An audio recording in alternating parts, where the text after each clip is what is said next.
जय हिंद साथियों, स्वागत है आपका हमारे यूट्यूब चैनल रकुल एकेडमी में।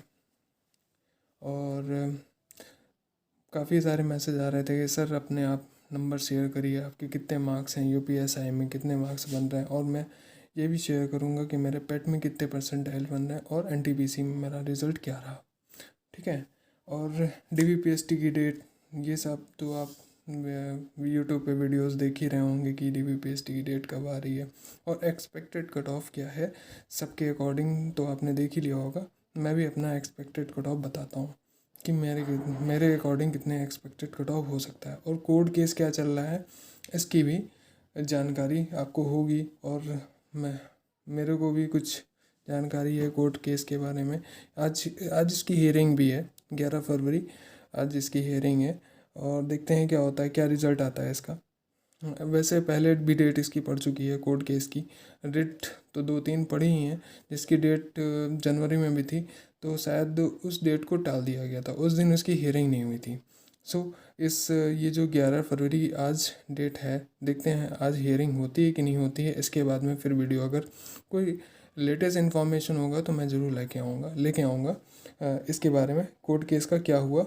ठीक है।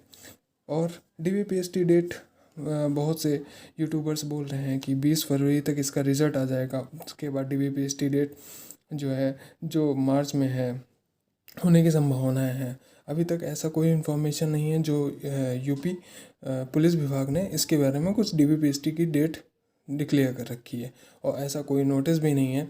क्योंकि 20,000 के बाद 20,000 जो आया था, कि एक नोटिस में आया था कि 20,000 तक ही कैंडिडेट लिए जाएंगे यूपीएसआई में। उसके बाद से इसके बारे में कोई नोटिस अभी तक आई नहीं है। ठीक है। और आशा करते हैं कि आप लोग की तैयारी भी अच्छी चल रही होगी और आप लोग दौड़ भी कर रहे होंगे। जिसके कम मार्क्स हैं वो दौड़ तो नहीं कर रहा होगा। और मैं भी दौड़ने जाता हूँ क्योंकि मेरे भी मार्क्स हैं। मैं अपने मार्क्स शेयर करना चाह रहा था आप लोगों से। तो मेरे जो मार्क्स हैं वो हिंदी में हैं, हिंदी में 20 सही हैं।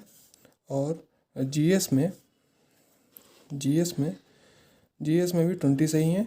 और हमारे रीजनिंग में 33 सही हैं। और मैथ्स में मेरे 38 सही हैं। ठीक है। ऐसे मेरे टोटल 111 क्वेश्चन मेरे सही हैं। ठीक है। और एक्सपेक्टेड कट ऑफ तो क्या कहा जाए, एक्सपेक्टेड कट ऑफ तो कुछ भी नहीं कहा जा सकता, क्योंकि अभी नॉर्मलाइजेशन मेन फैक्टर है।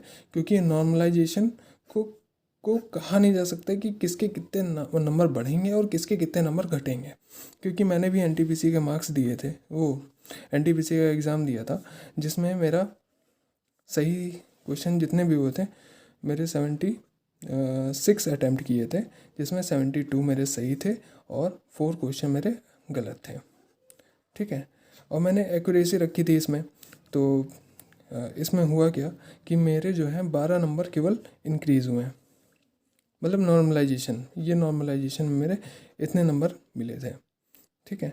और नॉर्मलाइजेशन में इतने नंबर मेरे बढ़े थे। और मेरी शिफ्ट में एक जिससे मेरी बात हुई थी, जब मैं एग्ज़ाम दे के निकल रहा था, तब मेरी उससे बात हुई थी। तो उसने 92 अटैम्प्ट किए थे और उसके 68 जहाँ तक सही हुए थे। 92 अटैम्प्ट किए थे और 68 क्वेश्चन उसके जाके सही हुए थे। और फिर भी उसके 18 नंबर नॉर्मलाइजेशन में मिले हैं। 18 प्लस 18.5 मिले थे, जो नॉर्मलाइजेशन में 18.5 उसको बढ़ के मिले हैं। तो यहाँ पे देखिए, मैं ये नहीं कह रहा हूँ कि मेरे नंबर 12 ही क्यों बढ़े हों, उसके 18.5 क्यों बढ़े हैं। यहाँ देखिए नॉर्मलाइजेशन का क्या मैटर है, कुछ समझ में नहीं आ रहा है। क्योंकि मेरे क्वेश्चन भी ज़्यादा सही हैं और मैंने गलत भी कम किए हैं, तो भी मेरे 12 क्वेश्चन ही इंक्रीज़ हो रहे हैं। और यहाँ पे देखिए इन्होंने 68 क्वेश्चन ही राइट किए हैं और रॉन्ग कितने किए हैं, 24 रॉन्ग किए हैं। ठीक है। तो भी उनके 18.5 बढ़े हैं नॉर्मलाइजेशन में।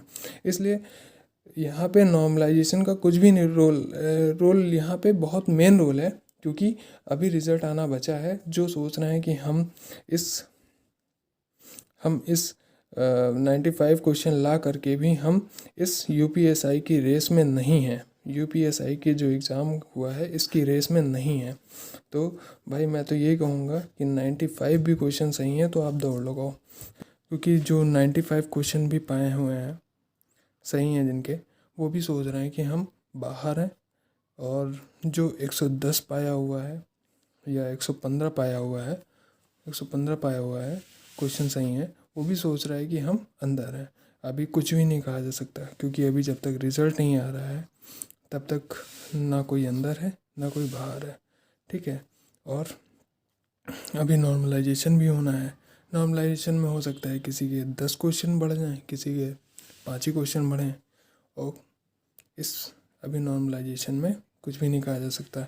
सो इसलिए जो 95 भी है ना, मैं तो कहूँगा ये भी दौड़ें, क्योंकि अभी कुछ भी नहीं पता है कि रिज़ल्ट में क्या आएगा क्या नहीं आएगा, किसके नॉर्मलाइजेशन में कितने बढ़ेंगे, अभी कुछ भी किसी को पता नहीं है, ठीक है। हो सकता है 115 वाले के माइनस हो जाए 5 क्वेश्चन और कट ऑफ 111 चली जाए। और 90 जो 100 क्वेश्चन लिख के ओबीसी में हो या जनरल में हो, उसके 10 क्वेश्चन बढ़ जाएं या 11 क्वेश्चन बढ़ जाएं, वो रेस में आ जाए। इस पर कुछ भी नहीं कहा जा सकता। इसलिए नॉर्मलाइजेशन पे भरोसा भी नहीं किया जा सकता, किसके कितने बढ़ जाएंगे और कितने कम हो जाएंगे, ठीक है। और आप लोग के अगर 95 प्लस या 100 प्लस भी हैं तो दौड़ते ही रहिए। फ्रेंड्स, मेरे पेट में पीईटी पेट में जो परसेंटाइल या मार्क्स आ रहे हैं वो मेरे 96.56 परसेंटाइल मेरे मार्क्स आ रहे हैं, मतलब इतने परसेंटाइल हैं मेरे, और मार्क्स मेरे 75 हैं, 74 समथिंग है, मुझे याद नहीं है पूरा क्लियर, ठीक है। और मेरे अकॉर्डिंग जो एक्सपेक्टेड कट ऑफ है वो 110 प्लस जनरल की है, ओबीसी की 105 है, एससी की 100 है, एसटी की 85 भी हैं तो भी सही है, एडब्ल्यूएस की 103 है क्वेश्चन है, ठीक है। और यहीं फीमेल की मान के चलिए कि 105 क्वेश्चन जो है प्लस हैं, तो फीमेल की जनरल में होने के चांसेस हैं उनके। और ओबीसी में 100 क्वेश्चन भी हैं तो भी चांसेस हैं, और इसमें 90 भी हैं क्वेश्चन हैं तो भी चांसेस हैं, और इसमें तो 80 प्लस भी हैं तो भी चांसेस है। एडब्ल्यूएस में और ओबीसी में इनमें सेम जा सकती है कट ऑफ इनकी, ठीक है। ये हो मेरे अकॉर्डिंग एक्सपेक्टेड कट ऑफ है, क्योंकि ये अभी कट ऑफ इस पे भी डिपेंड करेगी कि स्कैम कितना हुआ है।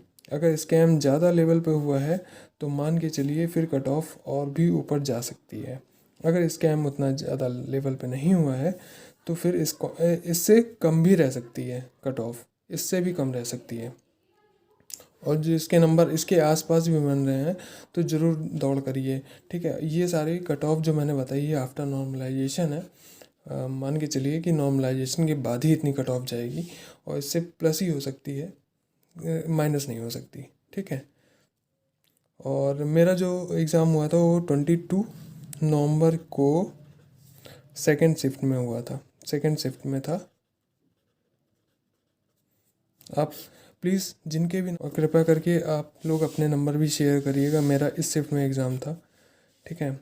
सभी लोग अपने नंबर शेयर करिएगा, और आपको वीडियो कैसे लगा ज़रूर मुझे कमेंट बॉक्स में बताइएगा, और लाइक सब्सक्राइब और शेयर ज़रूर करिएगा प्लीज़।